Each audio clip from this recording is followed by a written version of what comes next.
Bismillahirrahmanirrahim. Assalamu alaikum.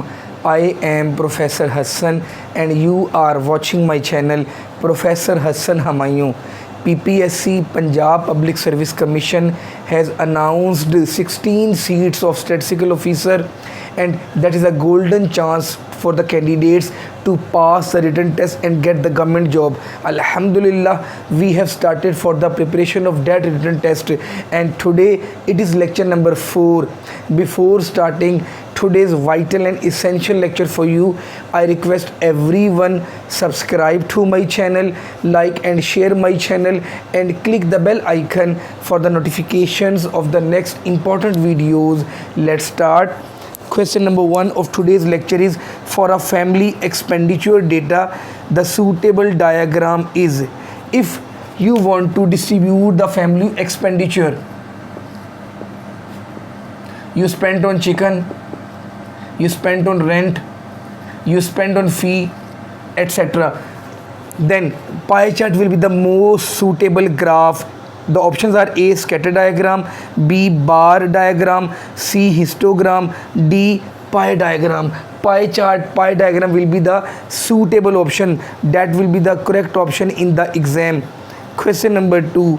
The most appropriate diagram to represent data relating the monthly expenditure of a family on different items, chicken, rent, fee, something else, etc. Then pie diagram will be the correct option. Question number 3. The most appropriate diagram to represent planned expenditure of a country for different economic sectors will be on education, on health, on different things, on different sectors. Then pie diagram will be the most suitable diagram, a very important concept. Question number 4. One of the following diagrams is suitable for presenting percentage of components: A, bar chart, B, line chart, C, histogram, D, pie chart. Pie chart will be the correct option. If you want to distribute the data into percentage, 10%, 20%, 40%, in this much, total must be 100%, then pie diagram will be the, pie chart will be the suitable option. Question number 5. Which of the following statement is false? A, data that are nominal scale are presented by using frequency table. B, mean and standard deviations of the ordinal data are meaningless. C, the scatter diagram is the basic graphic total for investing relationships between two interval and ratio scale variables. These 3 options are correct actually. When you find out the mean and standard deviation for the ordinal data, please keep in mind mean and standard deviation for the ordinal data. These are meaningless. There cannot be any interpretation for mean and standard deviation when you calculate for the ordinal data, for the rank of measurement. And the option A is data that are nominal, actually categorical scale, are presented by using the frequency table. That is also correct one. C, the scatter plot is basic graphic tool for investigating the relationships between two interval and ratio scale. Scatter diagram is used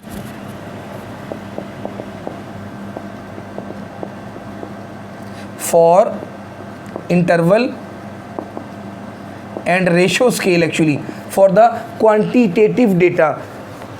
Now the D option is false one. And what is the D option? Very important. Pie charts are better than bar graphs for comparing relative sizes. No, it is the incorrect option. Question number 6. The 2 graphical techniques that can be used to represent nominal data are A, bar chart and histogram. No, please keep in mind histogram is used for the interval and ratio scale, for the quantitative data. That cannot be used for the qualitative data, for the nominal, for the categorical.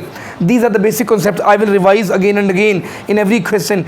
B, pie chart and ogive. No, ogive is used for the median, for the quantitative data. C, histogram and ogive. Incorrect. Both are used for the quantitative data. D, bar chart and pie chart. That is the correct option. Both are used for the nominal data. A very important concept. Question number 7. In statistics, the most commonly used frequency curve is A, inverted J-shaped, incorrect. B, U-shaped, incorrect. C, mixed incorrect. D, bell shaped. Bell shaped is the correct option. Question number 8.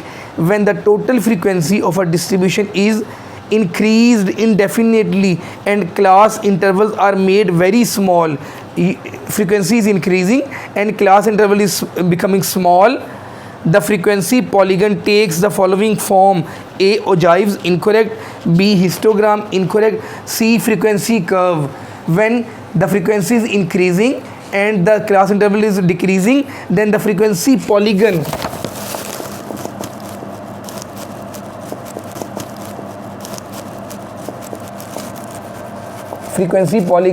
becomes the frequency curve. And dear students, what is the frequency polygon? Actually, in the histogram, in the top portion of the rectangle, you take the dots on the midpoints of all the rectangles, and if you join them with a line, that becomes the frequency polygon. And when the frequency is increased and the class interval is decreased, then the frequency polygon becomes the frequency curve. These are the basic concepts of statistics. Question number 9. Out of the following, which concept of the Galton is well known in statistical literature? A very important statistician, Galton. A, frequency polygon curve. No. B, area diagram. Incorrect. C, pie chart. Incorrect. D, ogive. Ogive is the correct option. Galton is famous for ogive. Actually, ogive is the correct option. The well known in statistical literature is ogive for Galton. Question number 10. The curve obtained by joining the points whose x coordinate are the upper limits of the class intervals and y coordinates are the corresponding cumulative frequencies. That word cumulative frequencies is telling you the answer. A option, histogram. B, frequency polygon. C, frequency curve. No. D, ogive is the correct option. On the x coordinate, you take the upper class limit, and on the y coordinate, you take the cumulative frequencies, then you make the ogive, a very important one. Question number 11. An ogive can be prepared in how many different ways? A, 1, B, 3, C, 4, D, 2 ways. Less than type and more than type, a very important concept. 2 is the correct option. Question number 12. Diagrammatic representation of the cumulative frequency distribution is A, frequency polygon, B, histogram, C, circular diagram, D, ogive. Ogive is the correct option for the cumulative one. Question number 13. Which of the following statements is true of cumulative frequency ogives for particular set of data? A, both must more than and less than curves have the same slope. No, both do not have the same slope. B, more than curves slope up and to the right. Incorrect. C, less than curves slope down and to the right. Incorrect. D is the correct option, that is less than curves always have down, actually have up slopes up and to the right. That is the correct option. Question number 14. Using cumulative frequency curve, one can commute easily. A, mean. No. B, mode. C, geometric mean. D, median. With the help of ogive, with the help of less than type, with the help of more than type, we can calculate median. And do you know the concept? I think I have given to you in any multiple choice question, and that is asked in many papers. Less than type and more than type intersect each other at the point. That point is called median. These are the basic concepts of statistics. Question number 15. Which of the following is not an example of compressed data? Condensed data. A, frequency distribution. Incorrect. B, histogram. Incorrect. C, ogive. Incorrect. D, data array. Data array is not an example of the compressed data. Frequency table is an example, histogram is an example, and ogive is also the example of the compressed data, but data array is not the example of the compressed data. Question number 16. The dash determines median, quartiles and percentiles. Very important, very easy. A, frequency polygon. B, histogram. C, frequency curve. D, ogive. Less than, more than, they tell us about the median, about the quartiles, about the deciles, about the percentiles.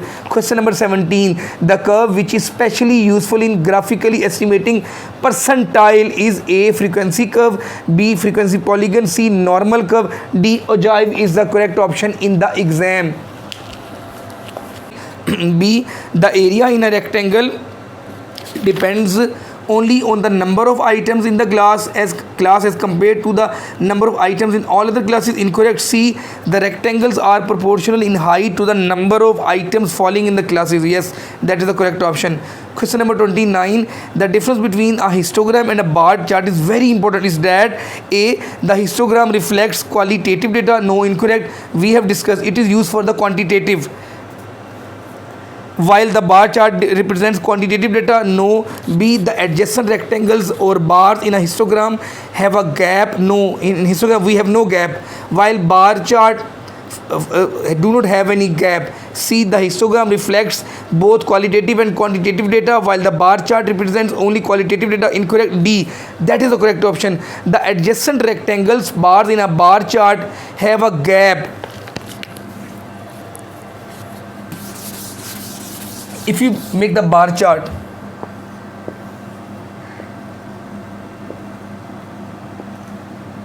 it is bar chart, there is a gap, but in histogram there is no gap actually.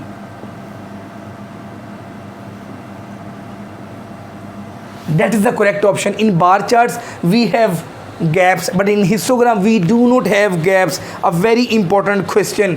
Assalamu alaikum.